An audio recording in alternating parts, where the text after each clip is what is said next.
his story is, I mean, I'm sure most of you know a lot of his story because it's so unique and his work is so unique, but I'm gonna give you the basic outline of his background. He would have, if he'd outlived his father, he would have become a count, with a number of estates in southwestern France and a number of horse stables. Um, his father actually could trace his lineage directly back to Charlemagne, who, briefly unified Europe in the 800s. So this was an incredibly established um, family. Um, and that's one of the problems. These kind of families had a lot of inbreeding. And in fact, his mother and father were first cousins. And it's believed that uh, that's the reason for his health problems. He had some sort of, and there's been some argument about exactly what it was, but a degenerative bone disease, among other things. He was also quite a fragile child, and which was probably made worse by the fact that his father and mother broke up when he was 4. And until he was 8, he was cared for by a nanny when his mother took charge of him and took him to Paris with her. And from the beginning, he loved to sketch. I'm really from the beginning. I love this one. I don't actually know how old he was here, but look, interesting thing, look how many animals there are. And you see this gentleman here on the carriage, driving the horse here. That's almost certainly his father. And we will see later a painting when he's somewhat older of his father in this position. So the parents, both his parents, who were both very involved with him, though sometimes from a distance, realized that he was very talented at drawing, and they encouraged this. Both his father and grandfather liked to sketch and were quite good. And at a certain point, his mother, when he was around 11, she returned to Albi, where he was born in the southwestern France, with him to take him to thermal baths and to doctors, because she could see there was something wrong with seriously wrong with his health and with his growth. And it was at this time that he began to draw, sketch very seriously. So the family, well, his father recommended that he study with an artist who became very famous for his equestrian paintings, Henri Princeteau. And I think I missed out an E in the name here. Sorry about that. Henri Princeteau was an interesting person. He was a deaf mute. And at the point that he started teaching Toulouse Lautrec, it was clear that Toulouse Lautrec was not going to grow into a normal size. So in a way, it was one, and I use this word advisedly and in quotes, but it was one freak teaching another, and they were very close. They were close for their whole lives. So at age 13 and 14, he broke both his femurs, and both femurs did not heal properly. He had, in fact, he would have pain walking for the rest of his life. And the growth of his lower limbs stopped at a certain point. So even though he had a full upper torso, his lower torso was very short, which meant a number of things. First, well, because of his illness, he couldn't indulge in sports, hunting, the things that the aristocracy spent most of their time doing. His father, in fact, spent almost all his time with animals, and he very early on, I quote this from a writer who knew him. Lautrec's father, Alphonse, was a count and enjoyed hunting and riding more than most.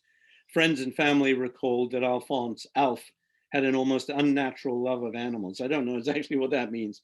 He once told young Henry that the bitterness of life that when the bitterness of life comes, first the horse, then the hound, and the hawk will be precious companions and help you to forget things a little. And he spent most of his life, as I said, hunting across the areas where he had estates. And this was a painting that Henri did at 15, when he was still under the influence of Princeau. And it shows how much he had advanced as an artist already. It's quite impressive. The thing that's most interesting about it to me is the really strong sense of movement, which is always present in his work, right? From, well, you saw the childhood drawings, he was interested in the movement of the animals. So he also, but Princeau said you need to study with some more advanced artists. And so he studied for a while back in Paris, where his mother took him after his various treatments. First with Léon Bonnat, clearly a classicist, who thought that Lautrec was an atrocious draftsman and gave him a really hard time. And then he moved on to studying in Fernand Gorman's studio. And this is where he made his friends that lasted the rest of his life. And it's here that he met Van Gogh, because Van Gogh studied with Gorman as well for 2 years. Gorman was quite a liberal teacher, despite his classical style. And so Lautrec said something kind of interesting, though. He said, Gorman's corrections are much kinder than Bonnat's were, he wrote to his uncle. He looks at everything you show him and encourages one steadily. It might surprise you, but I don't like that so much. You see, the lashing of my former master pepped me up, and I didn't spare myself. However, the academic regimen of copying became insufferable. He made a great effort to copy the model exactly, one of his friends later recalled. But in spite of himself, he exaggerated certain details, sometimes the general character, so that he distorted without trying or even wanting to. He was a natural, to me, he was a draftsman who right from the beginning saw movement and saw character. He was very, very insightful human being. And it was in his work even when he was not trying. This is one he did during this period of his father. And you remember the little sketch he did as an infant with the father on the man driving the horse. We know that this is actually a painting of his father.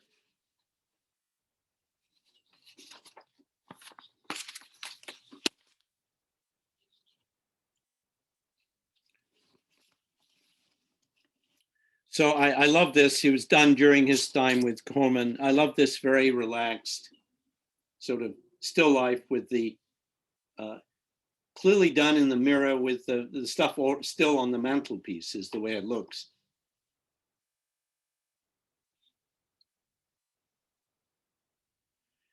He did many paintings of his mother. He and his mother were extremely close throughout his entire life. And she was always deeply concerned for him.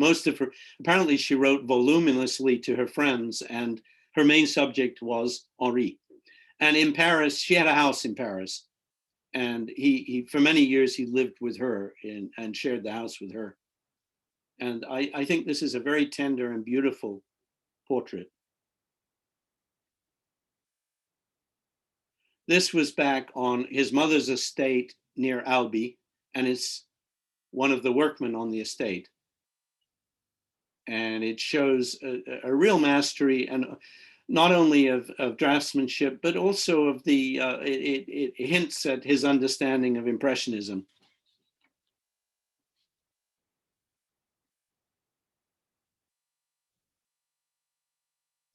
Clearly a studio piece when he was studying with Corman. It's a marble polisher.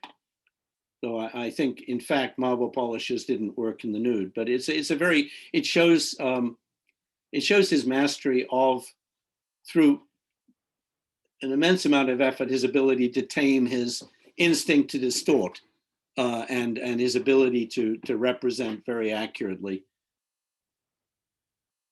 Another portrait of his mother, I believe in her garden in Paris.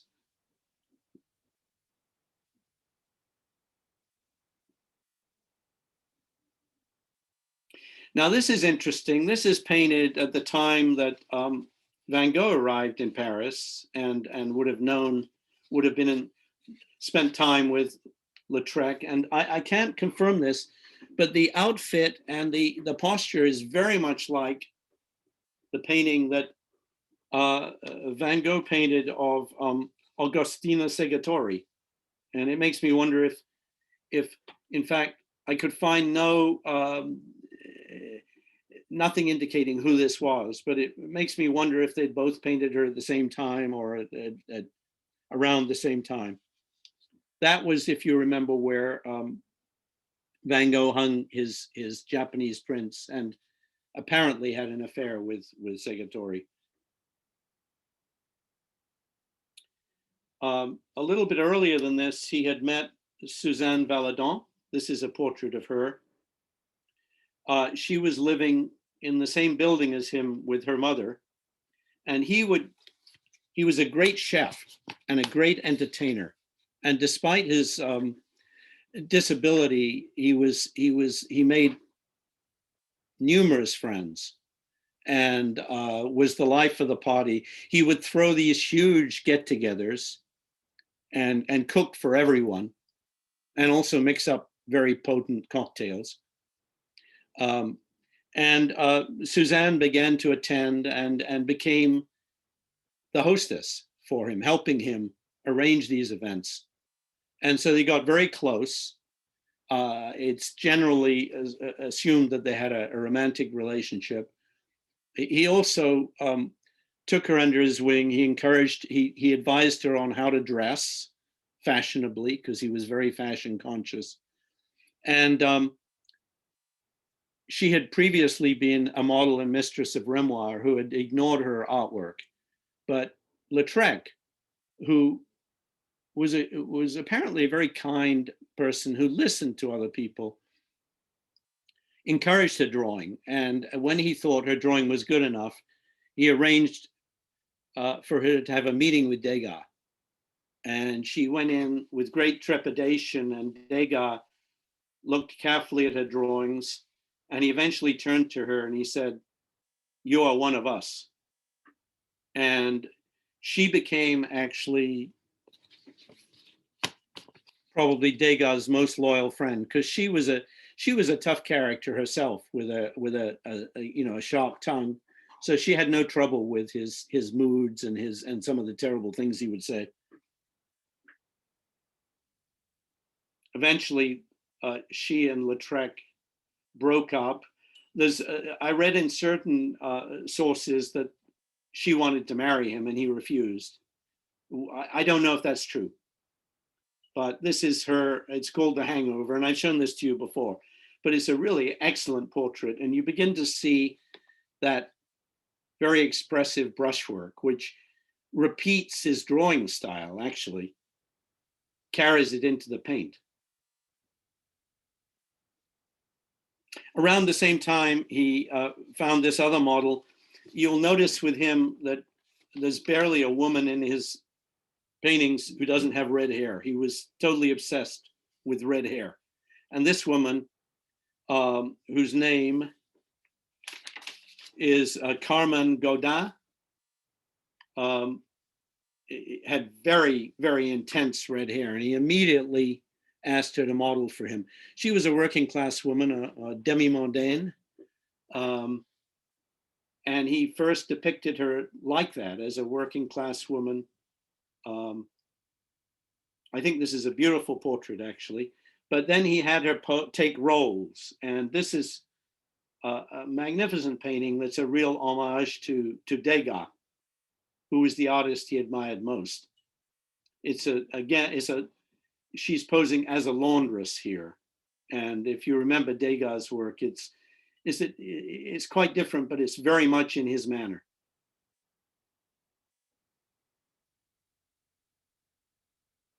He also had her play a role, and this role is Rosa la Rouge.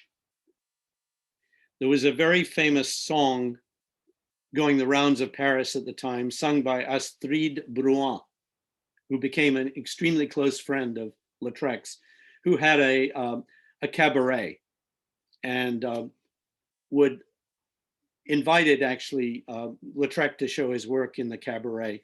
But he had a song about this, I believe, mythical woman, maybe she wasn't, Rosa la Rouge, who would entice clients, and then her pimp would murder them and, well, steal their money and murder them. Astrid Bruin invented the narrative song, which is so popular in France to this day.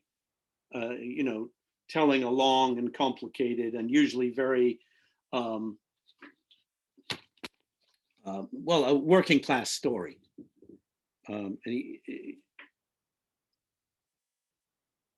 Well, while he's still in Gorman's studio, he painted his good friend Emile Bernard. You will remember Emile Bernard was the young man who walked from the studio all the way to Pont-Aven to join Gauguin, and was a link between Gauguin and Van Gogh, and became very close friends with Lautrec, and also extremely close friends with Van Gogh. Well, you remember this. Now, several things about this painting, this pastel. Notice how the style here is very similar to the way Van Gogh was working at that particular period. And notice too, the glass of absinthe here is probably a passion they shared. And my suspicion is, we know very little. There was no correspondence that I know of between Van Gogh and Lautrec. Lautrec wasn't much of a correspondent. He wasn't actually much of a reader. He was a conversationalist. But my sense, both from this work, the fact that he also gave Van Gogh extremely good advice, which was some of the best advice Van Gogh ever received. He said, "Go south and seek the sun. Go to Arles, which most resembles Japan in France." It suggests that they were actually quite close friends.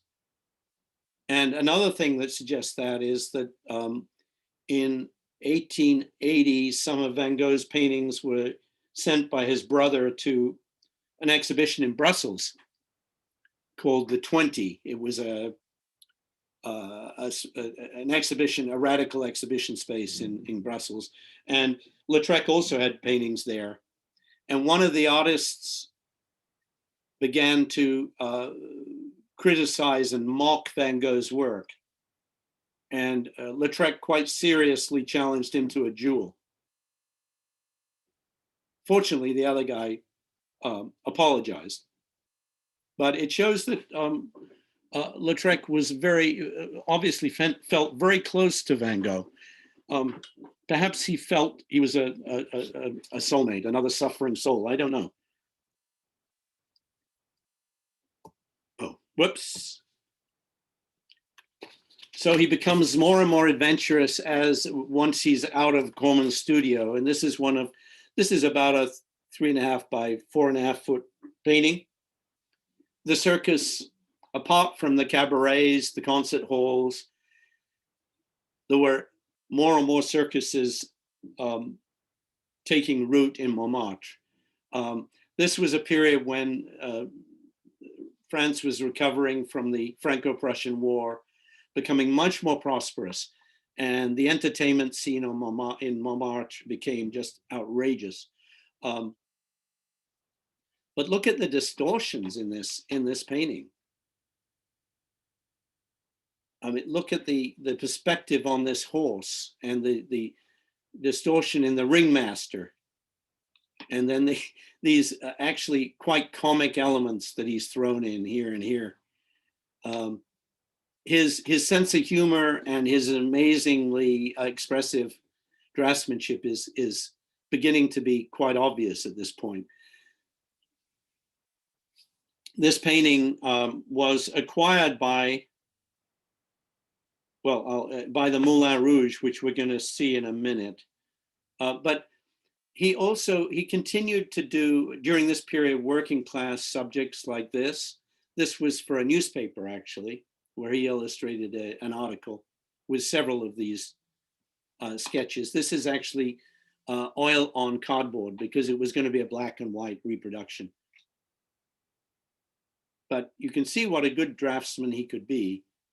And he could have gone in the direction of Daumier if he'd wanted to. Another homage to Degas, but more austere and a little bit more melancholy, as all his work is. So, in 1890, the Moulin Rouge opened. They invited him to hang. I think they ultimately acquired his circus painting, and he became an habitué of the Moulin Rouge. It became his primary source of material. Now, look at even here, and this is one of his more sober paintings of this subject matter, the variation of color on the face. Look too at the way he uses paint. It's extremely thin. And he lays one layer over another. You can see where he's painted things out.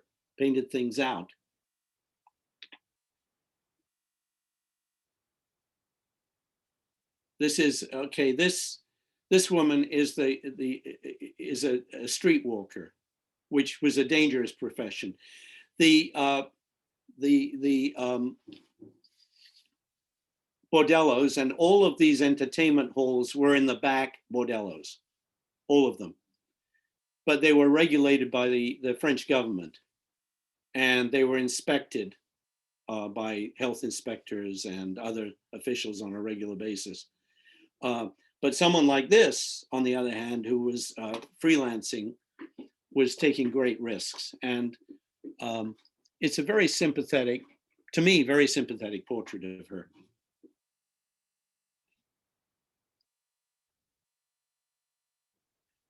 This woman, Lagoulou,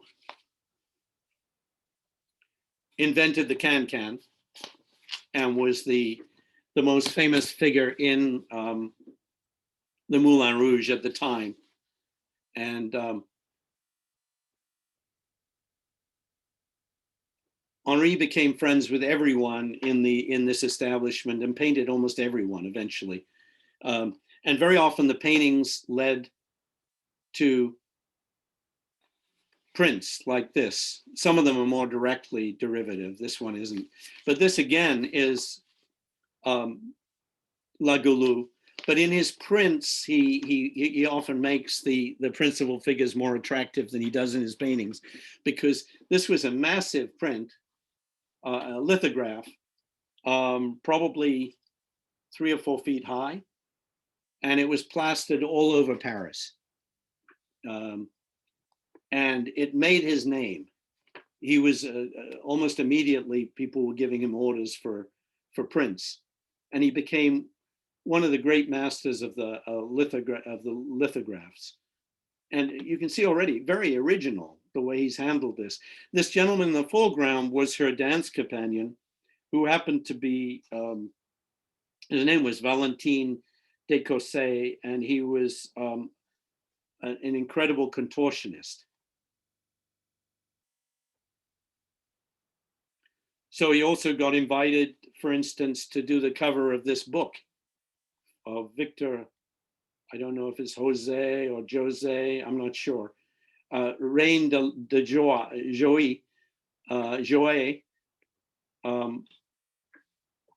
or is it Reine de Joie? Reine de Joie, excuse me, my French is terrible. This was a racy, erotic novel about a demi-mondaine who secures an allowance, jewelry, and an apartment from this wealthy old man. And this is the moment when he announces what he's giving her. So it's a very ironic image. But the book and this poster were extremely popular. This is Astrid Bruin, the singer, who I mentioned earlier, who was one of his earliest and best friends. And he ran his own cabaret. And he commissioned this from Lautrec. Lautrec was not selling his paintings. For the most part, he was hanging them in the cabarets and in the Moulin Rouge. What he was making money on, of course, he didn't have to make money. He had a big allowance from his mother, but this was his own money, and he felt good about that. He was making his money from these lithographs, and he was defining a period. He was defining really the early stages of La Belle Époque, which would end with the First World War.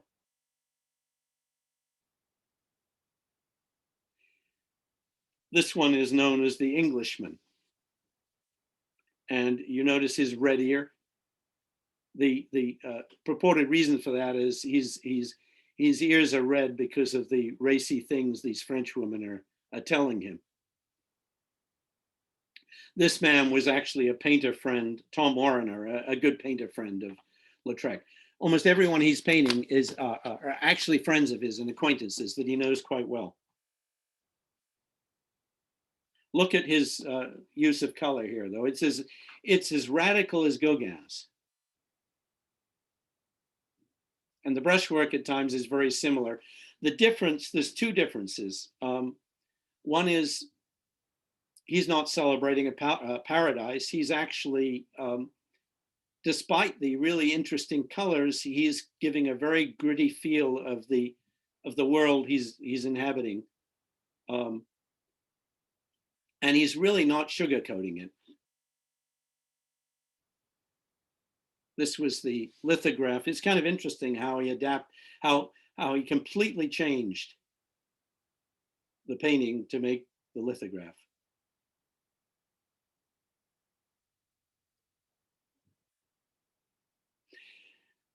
Now, at this point, he was actually some of the time living in the back of the Moulin Rouge, which, as I said, was a brothel, and getting very, very close with the women there. He said to someone about his choice to live and paint there, a model is always a stuffed doll, but these women in the brothel, I add in the brothel, are alive. I wouldn't venture to pay them the 100 sous to sit for me, and God knows whether they would be worth it. But they stretch out on the sofas like animals, make no demand, and they're not the least bit conceited. And he said he was well appreciated by the ladies, saying, I found girls of my own size. Nowhere else do I feel so much at home. And he painted, he painted this series. It's actually quite an extensive series of women. It's really lesbian relationships, which were probably quite common. The women probably preferred the attention of other women to most of their customers. And they're very, very sensitive, beautiful paintings, I think. And pretty much unprecedented in art. This one is really cute. It's such a cozy painting. And it's unusual too, because there's none of his usual acerbic wit present here.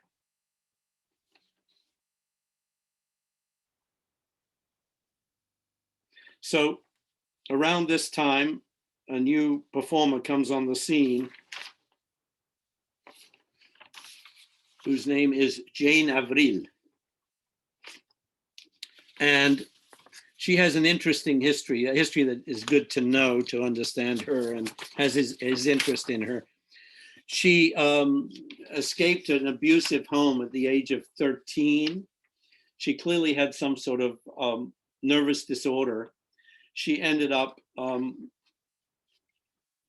in an asylum in Paris, which was a teaching hospital, where she was quite kindly treated.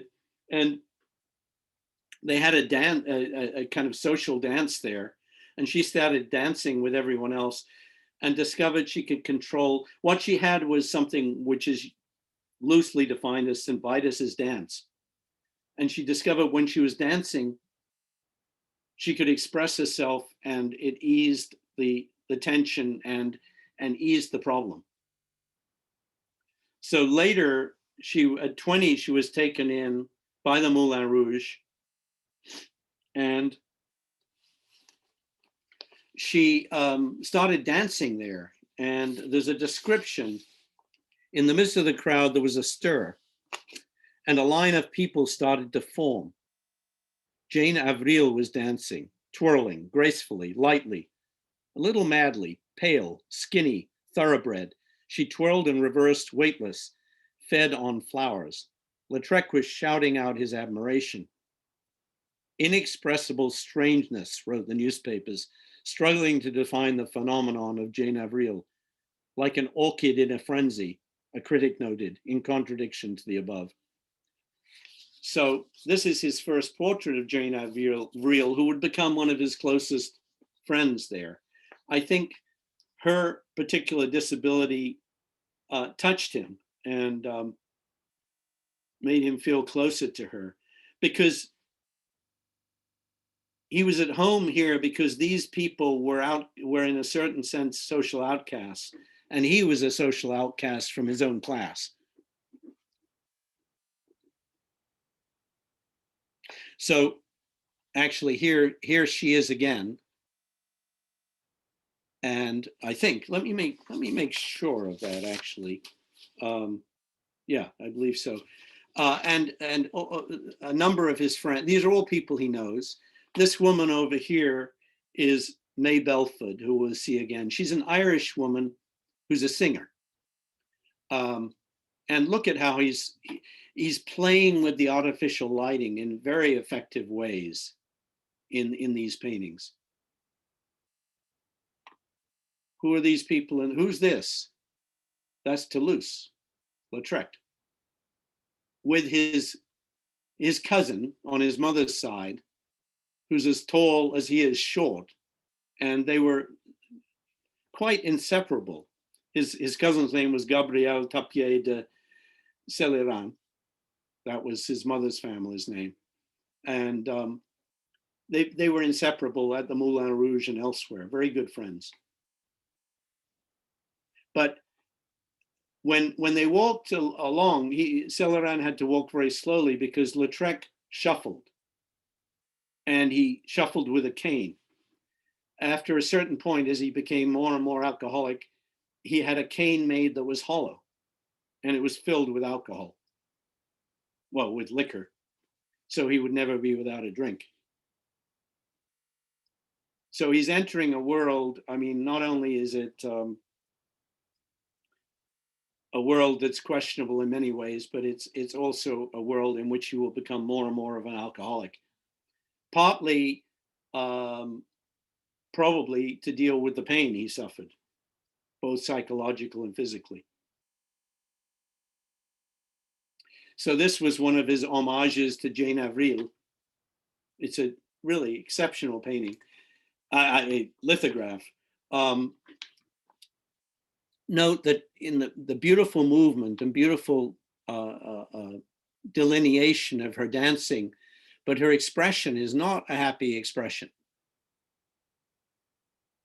As most of the people he paints are not.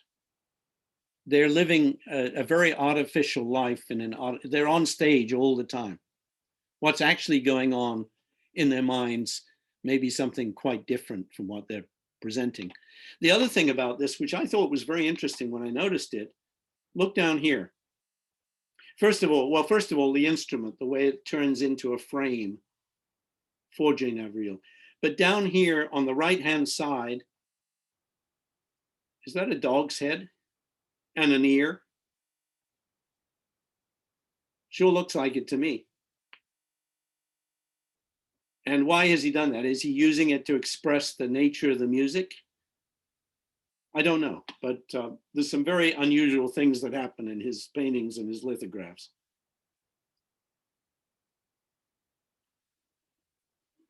So here's a very entitled gentleman enjoying himself, probably at the Moulin Rouge.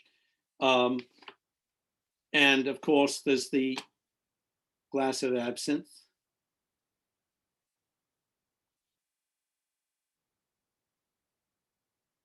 Because this was, remember, this was still very much of a man's world, and the whole setup here was really designed for to empty the pockets of the petty and haute bourgeoisie who came here to mingle with the demi-mondaine and to satisfy their urges that they apparently couldn't satisfy at home. Now, he didn't just satirize other people, he satirized himself. This is obvious. This is clearly on the back of a sheet, or on a sheet where he was starting to do a lithograph. He sketched this quick caricature of himself, which is quite brilliant. I show this because he had unusual tastes in art. The only place he visited in Europe outside of Paris and England was actually Spain. And the artists he was specially interested in were Velázquez and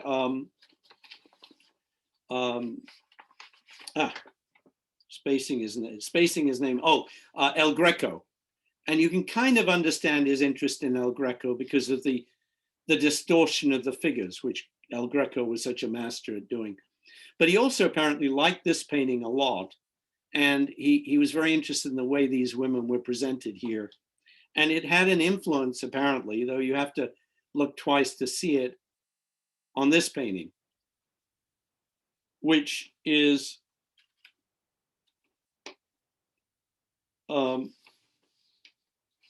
titled Salon de la Rue des Moulins.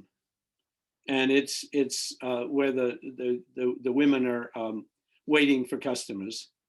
And this is the Madame here.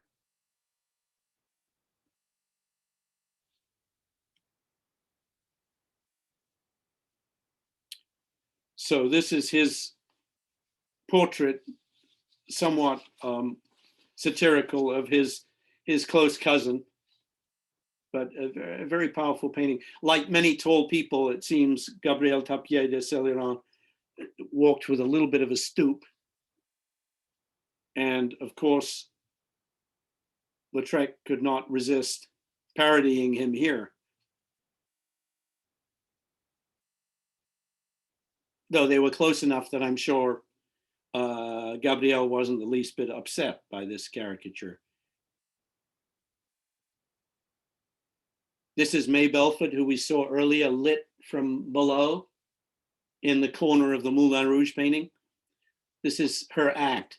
She was an Irish woman who sang these apparently fairly nonsensical songs, but she always had a cat with her, a little black cat on stage.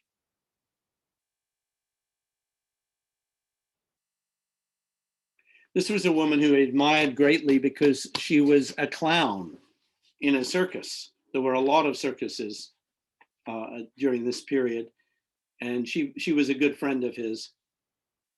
And he painted her and drew her a number of times. This is her. I don't know if she's preparing probably to go on stage.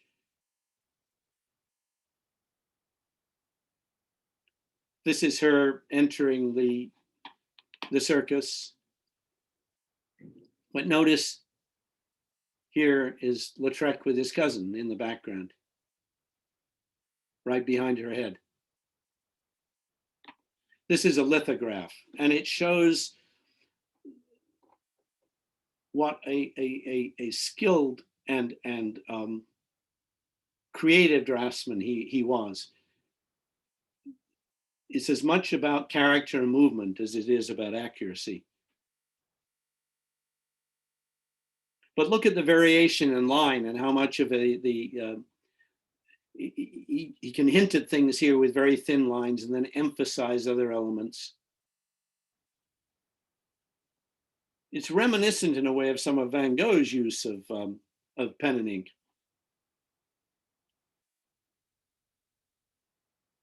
A lithograph of her. Her name, by the way, her stage name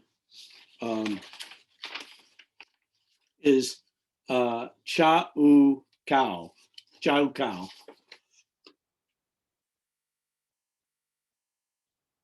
Circus performers.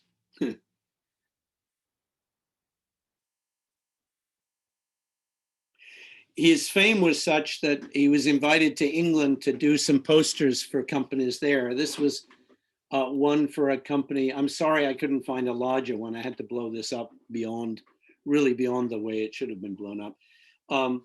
Not one of his most inspired designs, but it was for a company that sold a new kind of chain for racing bicycles. And so they brought him to England. They paid his way. He actually traveled with a team of cyclists for a while. He also did some other commissions, but while he was there, he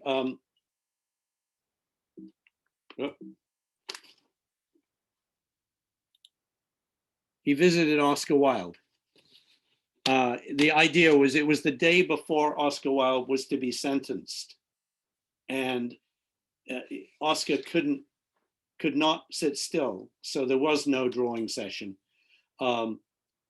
Toulouse Lautrec did this from memory back in his hotel room. Of course, Lautrec and many of the French were outraged that Oscar Wilde would be tried for homosexuality, and even more outraged when the sentence came down, which was 2 years of hard labor, which ultimately destroyed Oscar Wilde. Though he did, after his imprisonment, he did spend time in Paris, and I believe he spent time with Lautrec.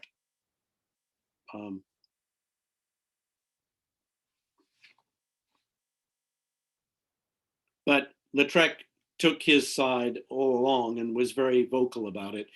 He was not a political person at all, but he was very empathetic and very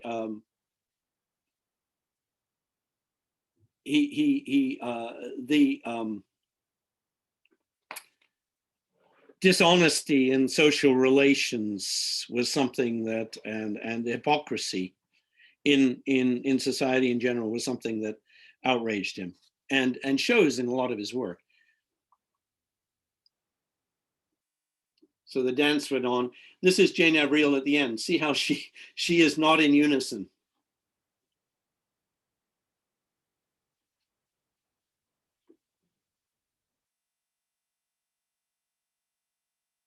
And he continued to draw and both caricature and paint animals. And I think this is a wonderful characterization of even in this unfinished stage. But look how he draws. See the squiggly, the initial drawing is just these light squiggly lines. And then he finds, you see there was an ear here, and then he accents the final place. So when he painted, he would do the same thing with the brush. He would just loosely catch the movement, the form, and then he would nail it down. And that is, if you look at many draftsmen work this way, but he was absolutely brilliant at it.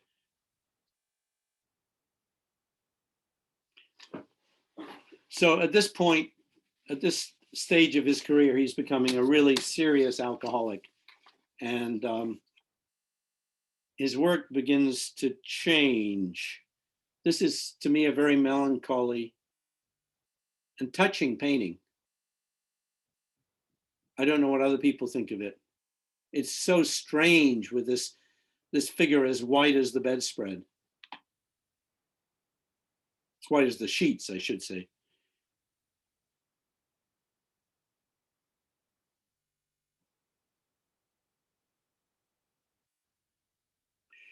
So he was partying and drinking and being a great host. He would often throw parties for hundreds of people and mix the drinks and often cook for them. And he would send out there are hundreds and hundreds of these little personal invitations that he would send out, hand drawn. I couldn't actually make out a lot of the words here, but it's invitations to something that contains milk, and there's the date and time of the invitation in the afternoon. And it seems that it's actually the magpie that's making the announcement here. But it's you can see again his drawing, how he just lightly found from his imagination the image and then accents it as it becomes clearer in his mind.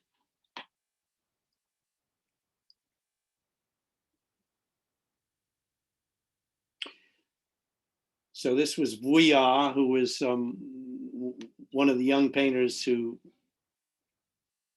would be entertained by Lautrec. And it's a painting of Toulouse preparing a meal, what he would have looked like. But this ongoing party had because he would stay up all night sketching and hanging out at the Moulin Rouge or other entertainment places.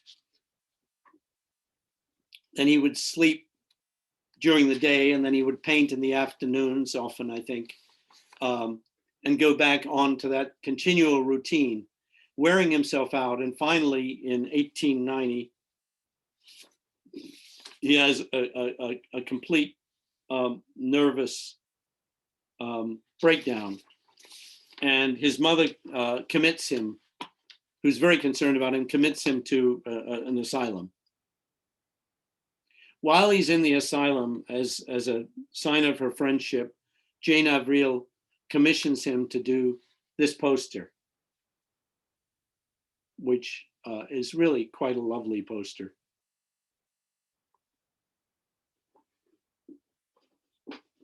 And to convince the management of the asylum that he was sufficiently healthy to return to normal life, he starts doing a circus series with colored pencils and crayons, which are very interesting because they're quite different from the paintings we've seen, partly because of the medium, much less adventurous color. And there's also a sense of emptiness, almost surreal quality to these.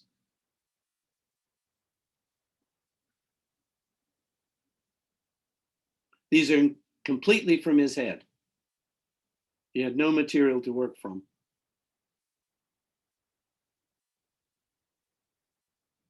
I love this one.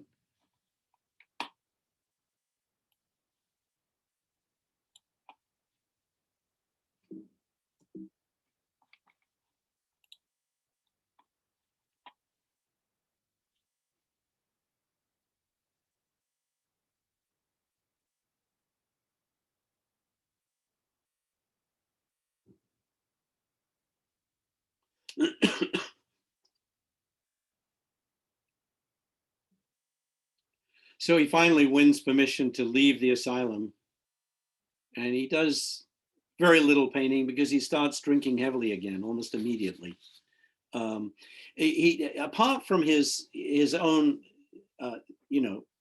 health problems that he had from a child at this point, and a serious alcoholism which hasn't been broken by the 3 months in the asylum, he's also at this point suffering from syphilis.